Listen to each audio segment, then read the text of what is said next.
Hey everyone, Once Bitten here. So this is game one of Brawler Bash 2017. My Kingdom of Equitaine against a Vampire Covenant army, which is never a good matchup for Equitaine, but then again, there's a lot of times when I feel like, as good as I think my army is, there's just a lot of matchups that feel bad to me. Um, yeah, so if you don't understand Brawler Bash and the rules, please go watch my introductory video, my army preview, because um, it affects decisions that are made and stuff like that. So overall, the board looks like this. He's got on the far right 2 units of 5 Vampire Spawn facing backwards because he doesn't want to take the chance of them failing a Frenzy test. Got his 21 zombies. He uses that unit and another unit in the far corner just to hang back and maintain table quarters for scoring purposes. 2 units of Direwolves, 2 units of Wraiths. There's some great bats behind him. A bunch of Skeletons with Spears, Barrow Guard, 35 of them, with the banner of +1 to hit, with a Vampire and their BSB in there. The army list is in the description. You can see how they're kitted out, but fairly typical stuff. There's a Court of the Damned behind them, zombies with a Necromancer on a, what do I think, the Cadaver Wagon, 2 Great Bats, 6 Vampire Knights, and then another unit of zombies that he's just holding back to secure table quarters. I deployed first because I felt my opponent had so many more drops than me that I wasn't gonna be able to choose my matchups anyway. So just to save time, I just dropped everything. So I put my Knight's Aspirant, my Lord that's not my General. You can see what I have there: Spellcasters, Archers, Trebs, Questy Knights with BSB. Then on the far left, I've got my General in with a unit of Pegasus Knights. So because I don't get any bonuses despite deploying first, my opponent won the roll to go first, and he did that. He's really careful all game long of keeping his units close together, and I never really appreciated that before, how important that is for a vampire army, because he makes it difficult for me to get behind him, for me to tie up things. Like if I can separate his Necromancer or the Court of the Damned from his Barrow Guard, that could be really important. Easier said than done. So, if memory serves, my Knight's Aspirant I can see that far unit. I'm not sure I can see the close-up, the closer unit to me, which is frustrating. I don't know why I angled mine towards the center like that. Yeah, so we go to my turn, and I'm like, well, these guys are movement 8, Swift Stride. They can re-roll their charge range. Let's go for it. So I try it, and those guys fail to charge. And then because I just wasn't thinking that Vampire Spawn can fly, I moved up my Duke on Pegasus to block the nearest unit of Vampire Spawn. My thinking was, if he wants to try with the farther unit, he's probably going to fail, and the closer unit, I'd rather my guy be in combat with them.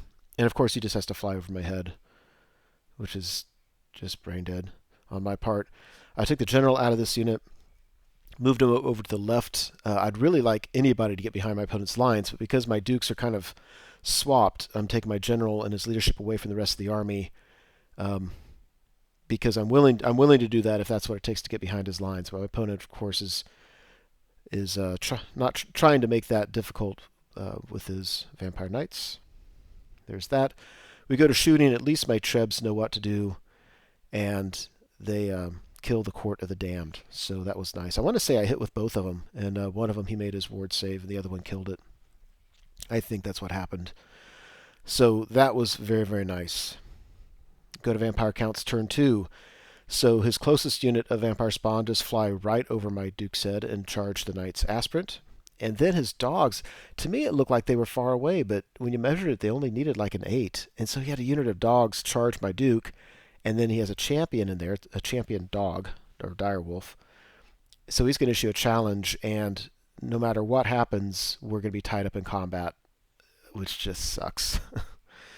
If you look on the left, he's keeping his Vampire Knights back to make sure that my Duke on Pegasus can't get behind his lines, and otherwise he moves his infantry steadily forward. There's this. That's not ideal, But at the same time, unless I flub my rolls, my guys are really resilient. So I think what's going to happen is he's going to win. I'm going to be steadfast, rerollable. But the problem is, there's only uh, seven before the reroll with the reroll. So, and this he causes fear. So actually, I'm going to be 6 with the reroll, which is not at all where you want to be. But despite losing 4 models, I do some wounds back, and he wins. I'm steadfast, and I make it on my 6 rerollable. So we go to Kingdom of Equitaine turn 2. Well, my right side is... I'm actually okay with the Knight's Aspirant, because I think now that I survived the charge, it's just... He just has fewer and fewer attacks. I think I should be okay there. My Duke on the Pegasus on the right, totally tied up. That really bites. On the left, I brought my General back closer to my army because I realized my opponent wasn't going to let me get around him. So he is where you can see him. I'd love to get him to be able to charge the Cadaver Wagon, but he's keeping that Cadaver Wagon exactly an inch behind his Barrow Guard, and that is not making it easy. We go to Magic Phase, and I get just a bunch of buffs off on my Knight's Aspirant. And that's one nice thing. He's far away from his own units, so it's tough for him to support those guys with magic, and I'm right there. So I can give him cold-blooded, I can give him reroll to hit, I'll give him distracting, all that kind of stuff. Well, we go to the combat phase, and that's what I don't know if that's to hit or to wound, but it was so bad that we had to take a picture of it. I want to say that I got the weapon skill buff, so my guys were weapon skill 5. He needed 4s to hit me, and that's what he rolled, or something like that. It was awful. Also, in the shooting phase, I targeted Bowmen against 5 Wraiths. I know they have a 3-up ward, and I figured it was worth it because I'm worried about their sweeping attack, and so killed them. So that was nice. And over here, my Duke kills the dogs, but that's a little too late.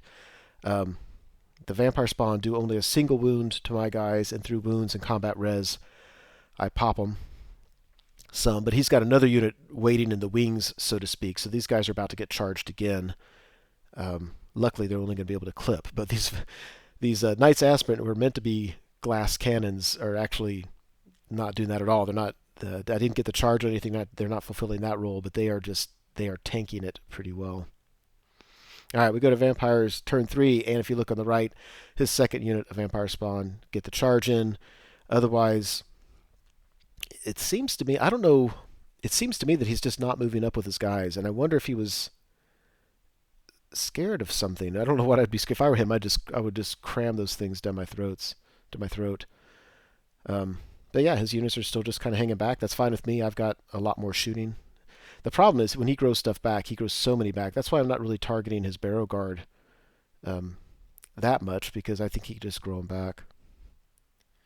So there's that. Thank goodness it only gets him an extra, 7 attacks probably. I think shooting kills a bat.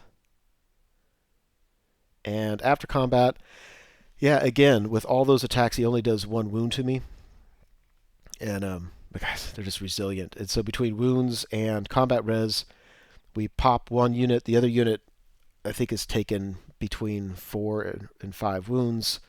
He couldn't pass his leadership test to reform and bring a lot more attacks in. So now he only has 6 attacks. I'm still fairly resilient. And I've got a banner and a rank. So unless he deals 2 more wounds, I'm starting off with combat res 2. So we go to Kingdom of Equitaine turn 3.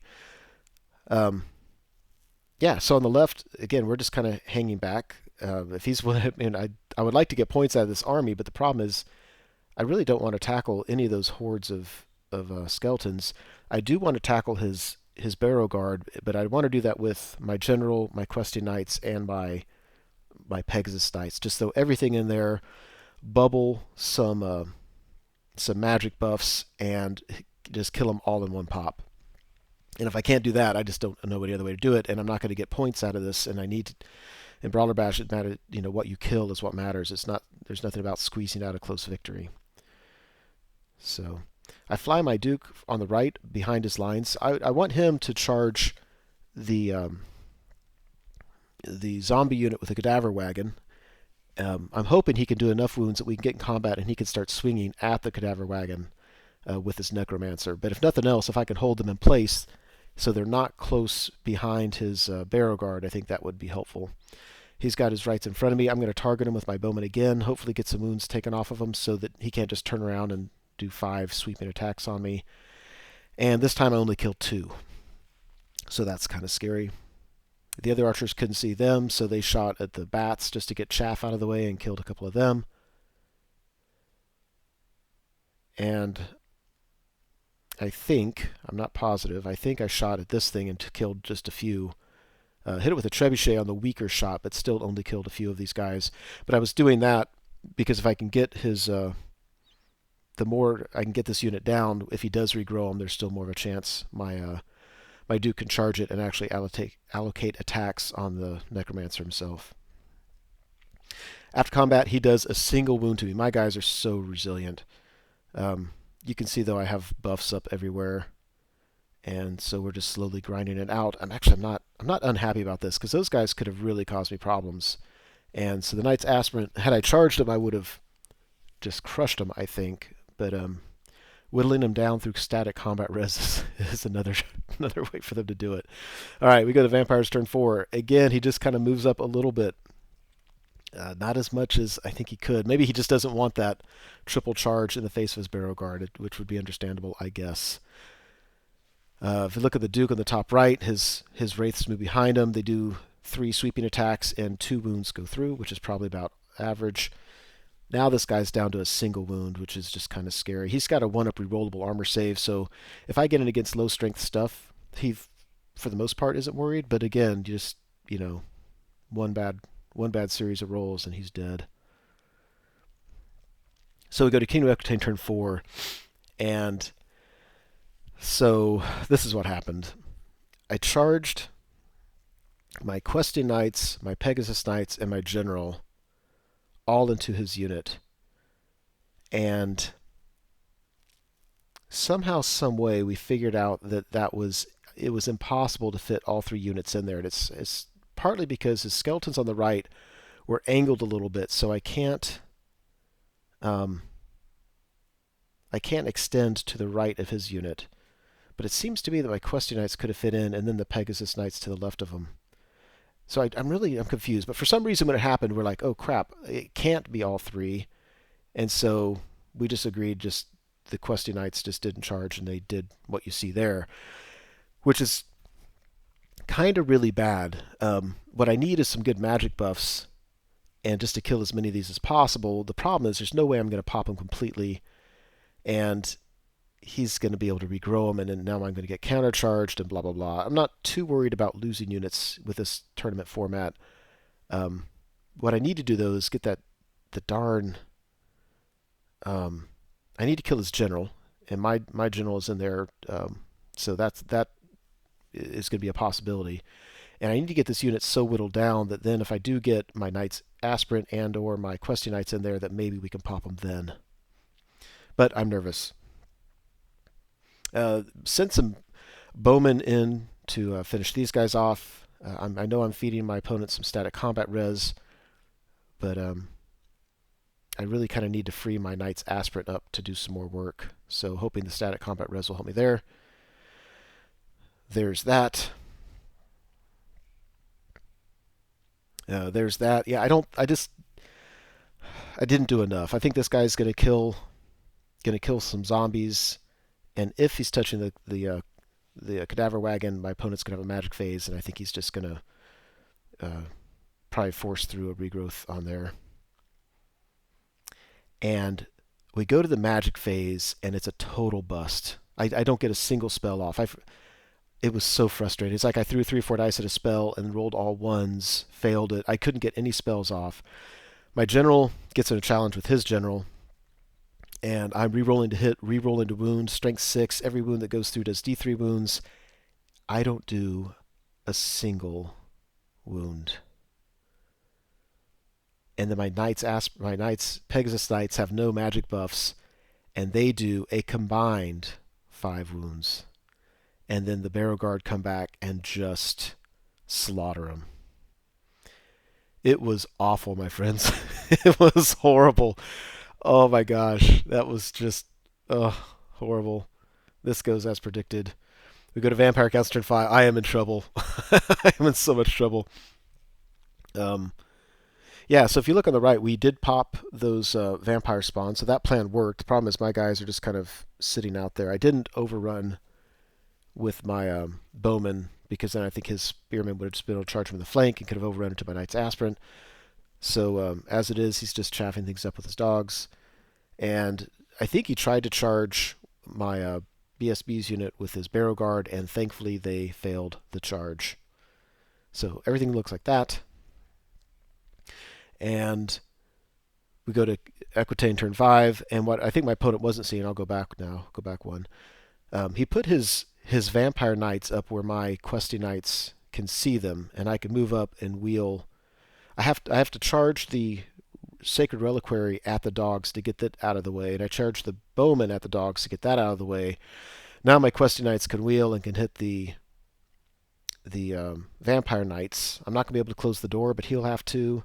I'm going to take a bunch of dangerous terrain tests, but even if I lose some guys, that's actually okay. That makes it easier to get out of line of sight from the possible countercharge by his Barrow Guard. So we go to my turn, and that's how things work out.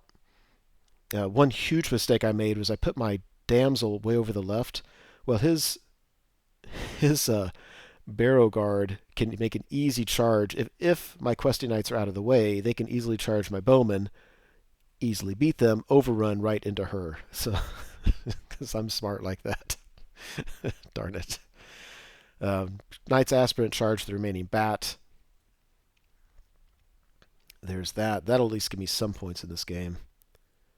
There, I'm actually picking up a lot of points from his support units. The problem is he has so many points in that Barrow Guard unit that's just they're so difficult to get. After combat, yeah, we just lay waste to that Vampire Knight unit. Just I don't know what magic buffs I had. I think I had like distracting, but and then we rolled like an 11 or 12, so got easily out of the way of a counter charge. So that's nice, I guess. On the right hand side of the board, Knights got points for the bat. The other unit easily killed the dire wolves. And we go to Vampire Counts turn 6. So his Barrow Guard charged my Bowman on the left, and I just flee. Because, again, he was going to hit him and then overrun into her, I think. So then he redirected into my Bowman on the right, and I fled. So table quarters are going to be kind of an important thing here. So I'm just hoping the guys on the right can rally on probably a 5. And if they don't, then they don't. Otherwise, he charges my Sacred Reliquary. Look at the top right. He's moved his Wraiths back in the table quarter. I'm not really sure why. I think he wasn't really thinking about it and wasn't worried about it. So there's that. I believe that's after combat. So he only does 1 wound. He won. I'm stubborn 8 and stuck. And we go to the last turn. So yeah, I mean, for the most part, my Knights are just trying to help getting table quarters and stuff. My Duke in the top left is just, he's just fighting zombies up there. My Bowmen don't rally. My Knight's Aspirant make a long charge into these guys because that gets me into his table quarters and I can get some more points, which they do. They actually kill them, overrun into zombies, but of course we don't fight that because the game's over. My Sacred Reliquary fails. It's stubborn 8, and this unit runs it down, and the game ends like that. So I was really impressed. I think I ended up getting like 3,500 points in this game between everything, and I was actually pretty happy with it. It was such an epic fail on so many levels. I just really didn't play this game well at all. Yeah, it was just awful. One thing that strikes me, one, it sounds like a simple thing, but there's no reason for my Knight's Aspirant to be facing the middle. They should be just straight ahead or even slightly to the right, just to make sure I could see anything that needed to be seen. Otherwise, my opponent can easily sweep around my flank, which would be awful. And two, even having done that, when they failed their charge, I know that vampire spawn fly. It was stupid of me to put the Duke up there to redirect them and then allow him to get tied up with the dogs. What I should have done is moved him to the left so that he could be the one threatening to get behind my opponent's line, which was helpful because it kind of kept his Vampire Knights back. So he needed to go to the left, and I should have brought my general to the right, basically threatening a countercharge. So if his spawn charged my Knight's Aspirant, one, I have better leadership nearby, so instead of being leadership 6, they would have been leadership 8. And two, if I stuck, then my general charges in and just clears those things out very, very quickly. So just dumb. Just dumb. I just didn't get enough practice games in with this list to figure out the matchups and all that. But anyway, that was game 1. 3,500 points isn't awful. It's just not great. It puts me probably about mid-pack in the tournament, which at the end of the day isn't a huge deal. Sometimes it's easier to do well for the tournament overall if you're fighting game 2 around mid-pack rather than being at the top tables against just the most brutal stuff there. So anyway, that's it. Thank you so much for watching the video. I truly hope you enjoyed it. As you know, YouTube has a variety of functions you can use to interact with videos such as this. You can like or comment on the video, you can favorite it, you can share it, and of course you can subscribe to the channel. And I encourage you to do any or all of those things as a way of interacting between viewer and producer. As always, I appreciate your patronage on the channel and wish you all the best.